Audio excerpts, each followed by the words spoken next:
ठीक है, तो अभी नेक्स्ट चैप्टर है chapter number 12, world climate and climate change. तो क्लाइमेट बेसिकली क्लासिफिकेशन थोड़ा हम देखेंगे, कोपेन का क्लासिफिकेशन। पहले दो मेथड हुआ करता था, एक एम्पिरिकल मीन्स ऑब्जर्व डेटा पे बेस्ड होता था, और दूसरा है जो कि जेनेटिक क्लासिफिकेशन था, जो कॉस्ट बेस्ड होता था। ठीक है, अच्छा, एम्पिरिकल में टेम्परेचर एंड प्रेसिपिटेशन को फैक्टर रखा जाता था डिसाइड करने के लिए। अच्छा, कोपेन्स का क्लासिफिकेशन देखेंगे, इसमें ABCDE तक बनाया हुआ है, और H है हाई लैंड के लिए, H फॉर हाई लैंड है। ठीक है, ओनली जो B है ना, ये ड्राई क्लाइमेट से, बाकी सब मॉइस्ट है, ये ह्यूमिड क्लाइमेट है ना। ABDE ह्यूमिड है एंड B ड्राई क्लाइमेट्स है।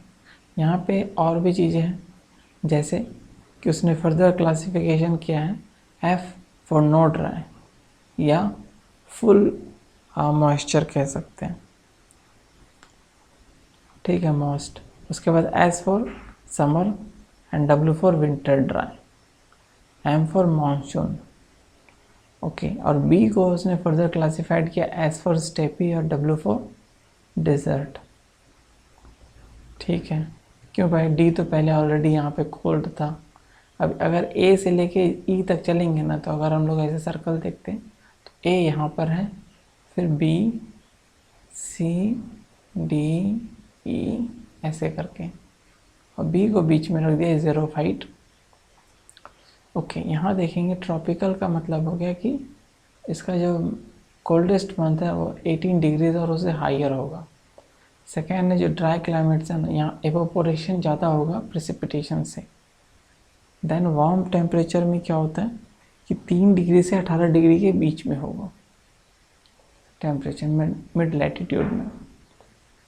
फिर कोल्ड स्नो फॉरेस्ट में क्या होता है कि average temperature coldest month is 3 degree and below. तो ऐसे देखेंगे, ये 18 है, ये 3 है, और ये इसके बाद 0 या और से नीचे। तो इसके ऊपर अगर रहेगा तो A, ठीक है, इन दोनों के बीच रहेगा तो C, और इन दोनों के बीच रहेगा 0 डिग्री सेंटीग्रेड के तो हम लोग D बोल देंगे। और एवरेज टेम्परेचर जो 10 डिग्री ऑल मंथ्स। अच्छा, ये कोल्डेस्ट वाला है, कोल्ड सीजन में। और अगर हम E की बात करें तो E जो है ना हमेशा ठंडा रहेगा। चलिए, इतना इसमें क्लासिफिकेशन देख लिया हमने। S for steppe desert. Okay, अब यहाँ देखिए ना, फर्दर क्लासिफिकेशन है, tropical wet, tropical monsoon, monsoon में M है ना, F में no dry, AW tropical dry, wet and dry, AW क्या था, विंटर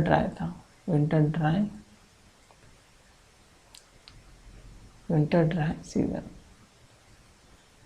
B क्लाइमेट देख लिया, इसमें दो मेजर हैं, एक low latitude, mid latitude. Low latitude के लिए H और मिड लैटिट्यूड के लिए K। ठीक है, वार्म टेम्परेट के लिए है ये आपका ह्यूमिड मेडिटेरियन, सी में आएगा। ठीक है, marine west coast.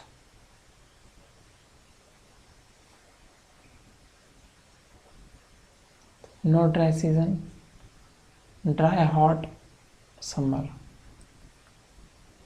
No dry season. ठीक ठाक। इसके बाद कोल्ड स्नो फॉरेस्ट क्लाइमेट है, इसमें ह्यूमिड कॉन्टिनेंटल है एंड सब आर्कटिक जोन है। ओके, ए वाले में जो ट्रॉपिकल ह्यूमिड की अगर हम बात करें तो इसमें AM है, AW है और AF है। ट्रॉपिकल वेट क्लाइमेट है AF, ट्रॉपिकल मानसून है, यही है, जोड़ते चले जाइए इसमें। AF है अमेजन बेसिन जो साउथ अमेरिका में है, वो AF में आएगा। West Equatorial Africa, west side में। Okay, and island of Indies in East Indies, वहाँ पे आपको AF मिलेगा।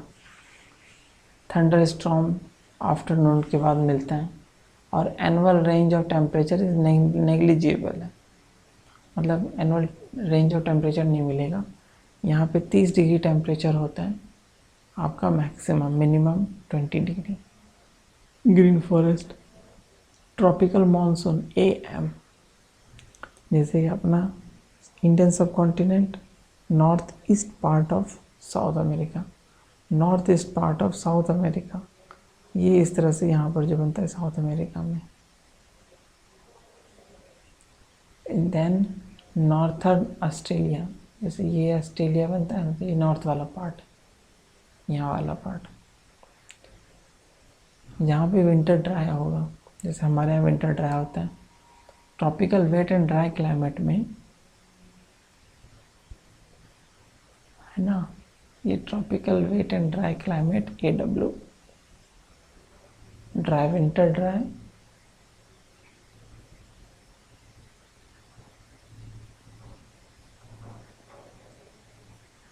North and south of Amazon forest, है ना, अमेजन के नॉर्थ में और साउथ में ये अमेजन फॉरेस्ट है, में पाया जाता है ये climate. In the Brazil, Bolivia वगैरह में मिलता है, ठीक है। Temperature is high through out the year, diurnal range temperature is greatest, diurnal बहुत ज़्यादा होता है। अच्छा, बी क्लाइमेट हमने देखा था, इसमें 2 एरिया देखेंगे, चूँकि 15 से 60 तक होता है। 15 से 30 में जो होगा इन्वर्जन ऑफ टेम्परेचर की वजह से प्रेसिपिटेशन नहीं होता है ना, रेनफॉल कम होता है। और दूसरा जो है ना आपका 35 से 60 के बीच है, तो यहाँ पे क्या होता है, मैरीटाइम ह्यूमिड विंड जो है ना वो रीच नहीं कर पाता है, इंटरनल या कॉन्टिनेंटलिटी इफेक्ट कह लीजिए, ठीक है, वहाँ पे भी ड्राई हो जाता है। तो 2 जगह हैं, स्टेपी ड्राई क्लाइमेट जो है ना डिवाइड किया गया 2 पार्ट में, कि स्टेपी में और एक आपका डिज़र्ट में। तो जो ये है ट्रॉपिकल स्टेपी एंड सब ट्रॉपिकल है,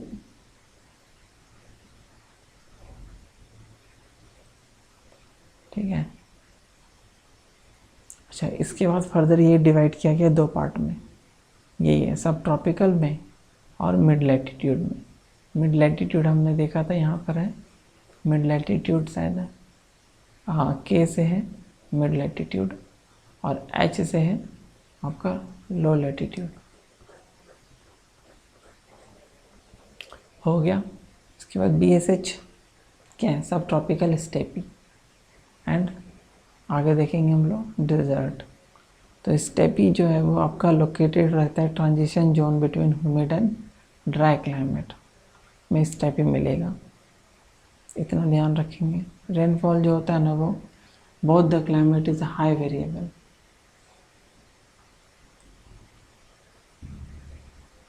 अच्छा, जो रेनफॉल होगा वो डिज़र्ट से ज़्यादा होगा, ऑब्वियस है। यहाँ पे जो कॉमन है ना वो फॉग है, कोस्टल डिज़र्ट में मिलेगा आपको। 58 डिग्री टेम्परेचर ज़्यादा मिला है। जब वार्म टेम्परेट या इसी की बात कर रहे हैं, वार्म टेम्परेट मिड लैटिट्यूड में, यहाँ पे मार्जिन ऑफ कॉन्टिनेंट में मिलता है ये, जो माइल्ड विंटर होते हैं यहाँ पे, CWA, hot in summer, dry in winter and hot in summer.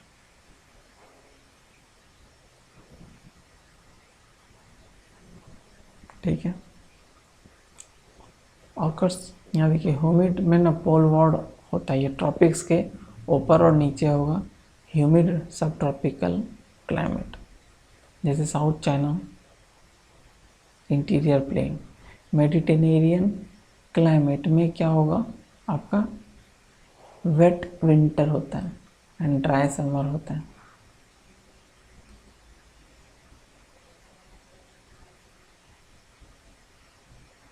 Westerly wind यहाँ पे आएंगे, है ना, विंटर में।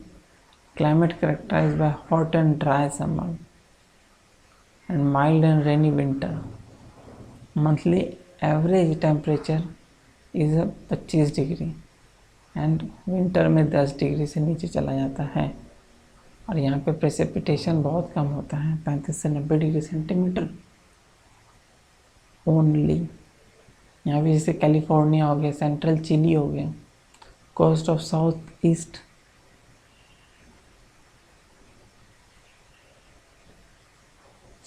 Eastern and south western Australia, south east south west में आपको मेडिटेरेनियन मिलेगा, है ना। जैसे कि आपका ऑस्ट्रेलिया हो गया, तो यहाँ और यहाँ मिलता है, ठीक है।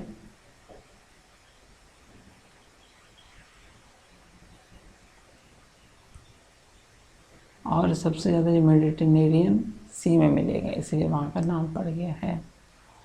अच्छा, ह्यूमिड सब ट्रॉपिकल क्लाइमेट, ये ऐसे ह्यूमिड सब ट्रॉपिकल क्लाइमेट जैसे जापान, चाइना, साउथर्न जापान, ठीक है, नॉर्थर्न अर्जेंटीना का ऊपर वाला part, coast South Africa, coastal South Africa, ये सब आपको क्या क्या मिल रहा है, ह्यूमिड है सब ट्रॉपिकल क्लाइमेट में।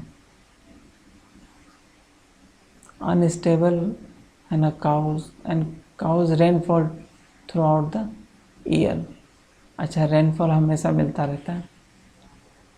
एयर मास जो है ना जनरली यहाँ पे अनस्टेबल होगा इन सब जगहों पे, चाइना में, साउथ जापान में।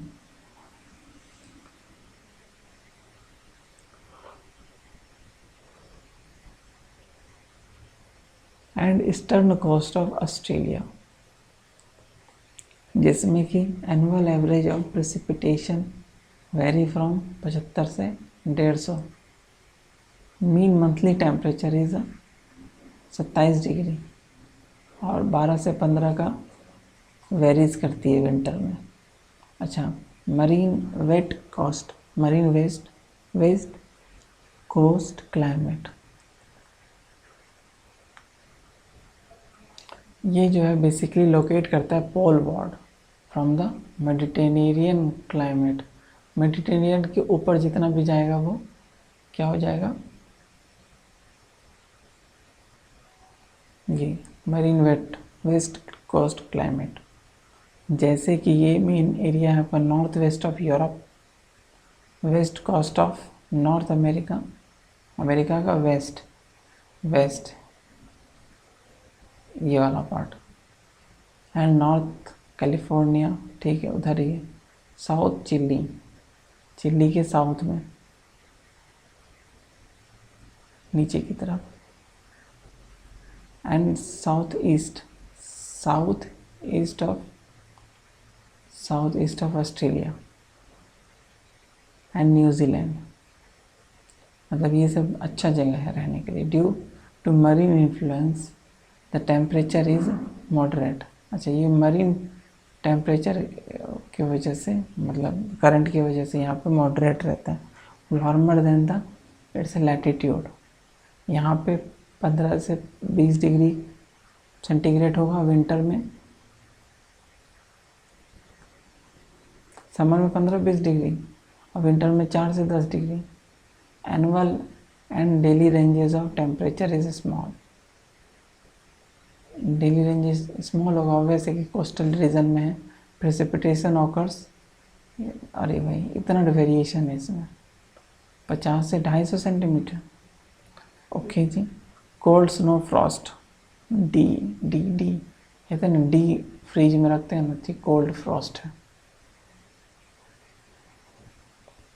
40 से 70 नॉर्थ लैटिट्यूड इन यूरोप। ये दो टाइप का होता है, एक तो कोल्ड होगा और एक cold climate in humid winter, एक cold climate in dry winter. Dry winter W और कोल्ड विंटर ह्यूमिड विंटर आपका F। More pronounced higher latitude में होता है ये। अच्छा, कोल्ड क्लाइमेट ह्यूमिड विंटर में, कोल्ड क्लाइमेट ह्यूमिड विंटर की बात आप कर रहे हैं, तो वेस्ट कोस्ट में होता है ये normally steppe.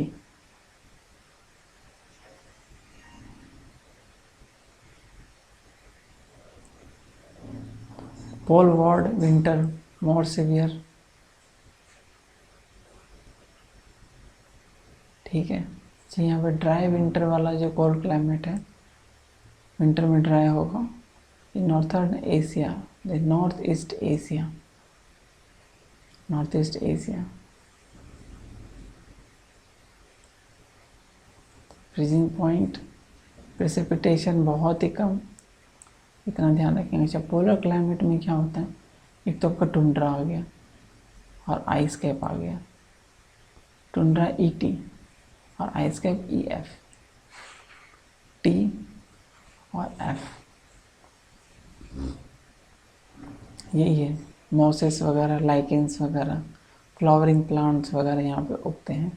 Short growing season है ये, और वाटर लॉगिंग सपोर्ट लो growing plants.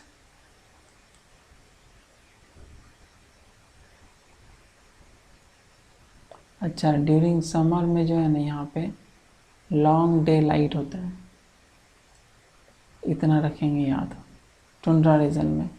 Ice cap climate में क्या होगा, even in summer the temperature is freezing point. और यहाँ पे क्या होगा, ग्रोइंग मॉसेस वगैरह होता है और समर में आपको वेजिटेशन मिल सकता है। then snow ice get accumulated and mounting pressure causes the deformation of the ice sheets and they break। यहाँ देखते हैं temperature is below freezing point, the area receives very little precipitation, the snow and ice get accumulated and the mounting pressure causes deformation of the ice sheets. ज़्यादा pressure डालेगा ice पे तो उसको तोड़ देगा। Iceberg float in the Arctic and Antarctic plateau, ठीक है। Highland climates में जैसे जैसे हम ऊपर की तरफ बढ़ेंगे टोपोग्राफी में तो ये होगा। क्लाइमेट चेंज में देखते हैं बेसिकली क्या हो रहा है कि जो भी एवरेज टेम्परेचर में डिफरेंसेस आ रहे हैं वही है क्लाइमेट चेंज।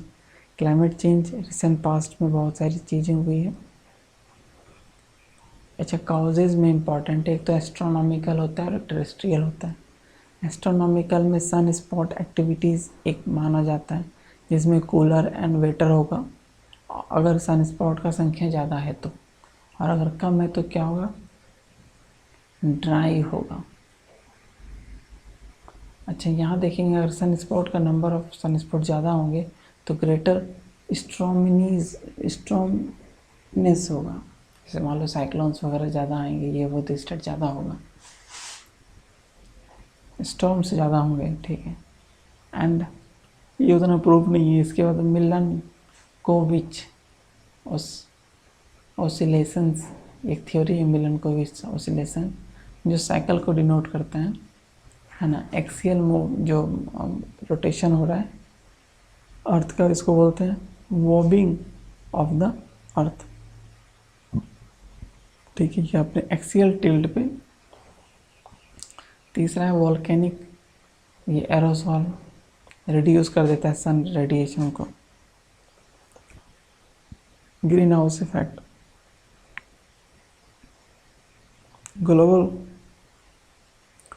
ग्लोबल वार्मिंग कहना चाह रहा है ये कि long wave radiations are called greenhouse gases. Short wave में आता है और लॉन्ग वेव में वापस जाता है इमिशन के थ्रू।